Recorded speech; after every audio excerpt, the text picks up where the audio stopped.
Yo. What's good, man? This is your boy at DFS Mastermind _ over on Twitter, man. Thank you for clicking on the video. Today's date is January the 23rd. We have a beautiful, just enough games, man. It's a 5-game slate on this Tuesday. It should be very exciting. I am grateful for 5 games and not just 2 or 3.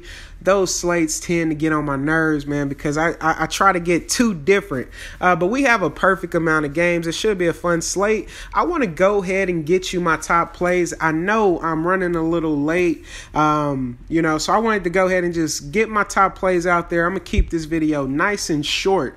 Starting off with my top point guard, it's going to be Mr. Fox going up against Orlando. If you want to get to statistical, I couldn't say that word. If you want to look at the stats, if you want to look at the numbers, we know that Orlando struggles versus the point guard. DVP wise, they rank 30th amongst the NBA as far as allowing the most fantasy points to point guards. So I really want to look at Fox. We know Coach Yeager will be resting some of his veterans.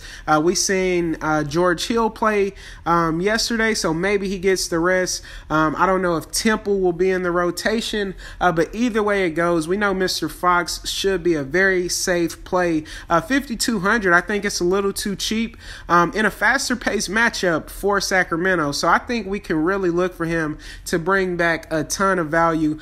He's hit value in his last 2 games, playing 30 plus minutes.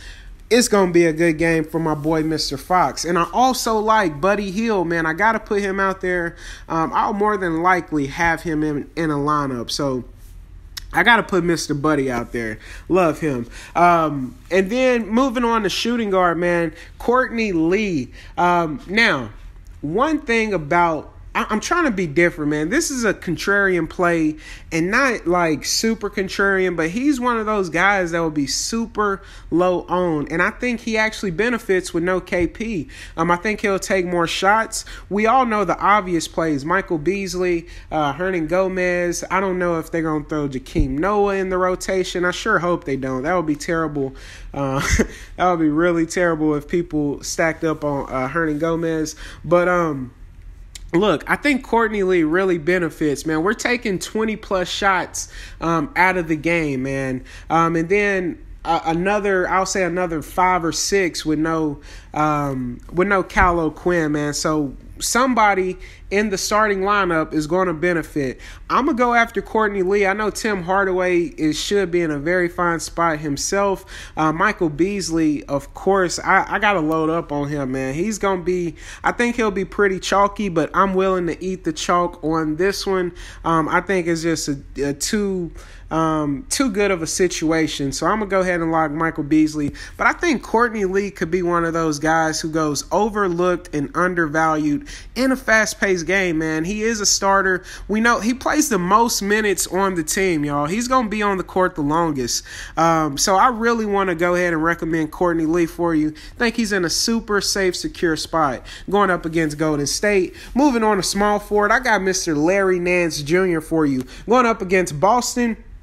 One thing about Boston, excellent team defense, man. I'm talking about really good, solid team defense. They rank amongst the top 5 in the NBA as far as team defense. But individual matchups, man, we can take advantage of Markieff Morris, of Marcus Morris and Big Al Horford, man. We could really attack these guys, man. I love the big 3 for LA. And when I say the big 3, I mean the bigs, the young big 3.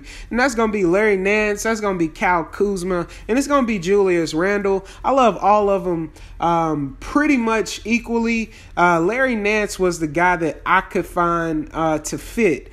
And also on top of that, he is the starter now, man. I'm pretty sure he'll continue to see starter minutes. He's been playing really big minutes. I want to go ahead and recommend Larry Nance for you.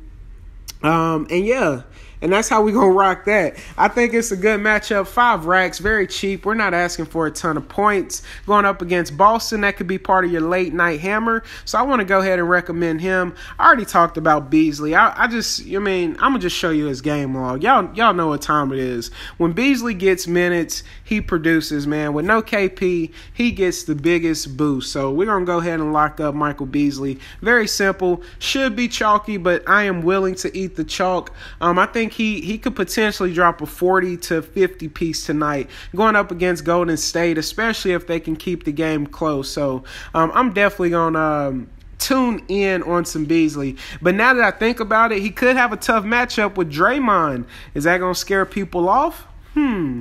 We'll have to see, but I will have Beasley, man. I don't care what the matchup is on certain situations. Fast-paced games, people are going to score, and that's just that. So I'm going to have Beasley for sure. And then, man, another place where I'm getting super contrarian is going to be the center. At least I hope it's super contrarian. I'm going with King Joffrey Laverne, man. I know a lot of people are scared of him. He is not the greatest NBA player, but one thing I can tell you, he is very solid. He is a solid NBA player. I think with No Gasol, I think a lot of people will go Bertans. I think he's in a good spot as well. But I think King Joffrey will actually get the start. I'm hoping to see 20-plus minutes, 25-plus minutes going up against Kevin Love. I think he can squeak out a few rebounds, get a few putbacks, and he has a nice back to the basket offensive finesse game, man. So I look for him to crush value. I hope everybody's chasing Mr. Willie Gomez, and he should be in a fine spot. But what's really scaring me off him is the fact that Golden State could go small. And if they go small and they choose to try to run Gomez off the court, it could be a long night for all you Willie truthers. I love Willie myself. I just don't know if this is the best matchup. So I want to go to King Joffrey, get you some value. Another value play I really love is going to be David West. I already talked about Randall and Kuz. Who else do I like? I talked about Buddy Buckets. I think he's in a good spot. And then, of course, man, y'all know we're not going to fade Westbrook. So let's go ahead and lock him up.